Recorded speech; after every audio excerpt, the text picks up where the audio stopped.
सियासी महाभारत शुरू हो गई है, लेकिन इसी बीच बात सियासी तकरार से निकलकर तोड़फोड़ और हिंसा तक जा पहुंची। टीएमसी के कार्यकर्ताओं ने बीजेपी के विधायक की बुरी तरह से पिटाई कर दी है। हालांकि टीएमसी का ये आरोप है कि उनके 3 कार्यकर्ताओं की हत्या की गई। कई लोग पूछते हैं कि इंडिया की जो पॉलिटिक्स है, इसका असली जो गेम है वो है क्या, और खासकर आज के तारीख में ये सवाल बहुत ज्यादा बढ़ गया है क्योंकि बंगाल की इलेक्शंस अभी आने वाले हैं, जिसकी डेट्स डिक्लेयर हो गई है। अप्रैल के 2026 से शुरू होंगे, 23 अप्रैल से। आपको क्या लगता है कि इंडिया की पॉलिटिक्स वोट से चलती है केवल? रियलिटी कुछ और। यहाँ पावर सिर्फ इलेक्शन से नहीं आती, सिस्टम को कंट्रोल करने से। हम न्यूज में सिर्फ लीडर्स देख, पर असली गेम उनके पीछे चलता है। क्रिमिनल चार्जेस लगे हुए हैं। And 30% of them have very serious criminal cases on them.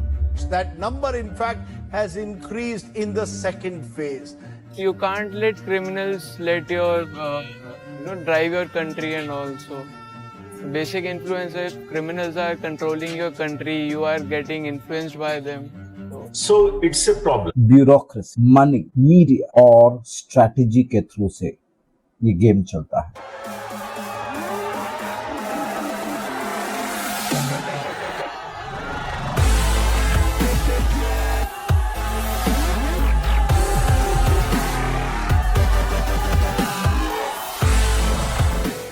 Power का मतलब सिर्फ कुर्सी नहीं होती है। पावर का मतलब एक्चुअली में होता है जिसके पास डिसीजन लेने का कंट्रोल। फॉर एग्जांपल, ये कौन डिसाइड करता है कि किस सिटी में डेवलपमेंट होगा, ये कौन डिसाइड करता है कि कौन जेल जाएगा, और ये कौन डिसाइड करता है कि इलेक्शन कौन लड़ेगा। इंडिया की पॉलिटिक्स एक्चुअली में 4 चीजों पर चलती है: पैसा, मीडिया, ब्यूरोक्रेसी और प्योरली पब्लिक का इमोशन। लोग एक्चुअली में आज के तारीख में भी फैक्ट से ज्यादा इमोशन से वोट देते हैं, इमोशन पर वोट देते। इसका मतलब ये है कि जो आप देख रहे हो वो पूरा सच नहीं है। करोड़ों लोग अनएम्प्लॉयड है। आज हिंदुस्तान में 45 साल से सबसे ज्यादा बेरोजगारी है।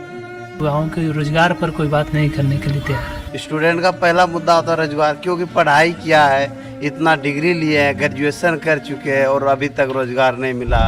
इसका मतलब ये है कि जो आप देख रहे हो वो पूरा सच नहीं है। अगर आप सिस्टम नहीं समझोगे तो आप सिर्फ उसका पार्ट बनकर रह जाओगे। Minister is trying to play dirty politics by trying to blame the center. मान खतरे में है, हिंदुत्व खतरे में है। इस्लाम तो बहुत बरसों से खतरे में है। हिंदू खतरे में है। नहीं, हिंदुत्व खतरे में नहीं है, ईसाई खतरे में है। एक ही चीज चाहता हूँ कि मुसलमान एक भारत में सियासी कुव्वत बन जाए। भारतीय जनता पार्टी कभी भी अब इस राज्य में मुस्लिम रिजर्वेशन को वापिस नहीं आने देगी। हम अगली वीडियो में जरूर बात करेंगे कि ये जो इलेक्शन से पहले ये ईडी और सीबीआई हमेशा ये हमारे सामने क्यों आ जाते, इनका एक्चुअली में सच क्या है, क्या ये न्यूट्रल हैं? ये भी इसी खेल का एक हिस्सा है। तो सिस्टम समझो, वरना सिस्टम आपको समझ लेगा।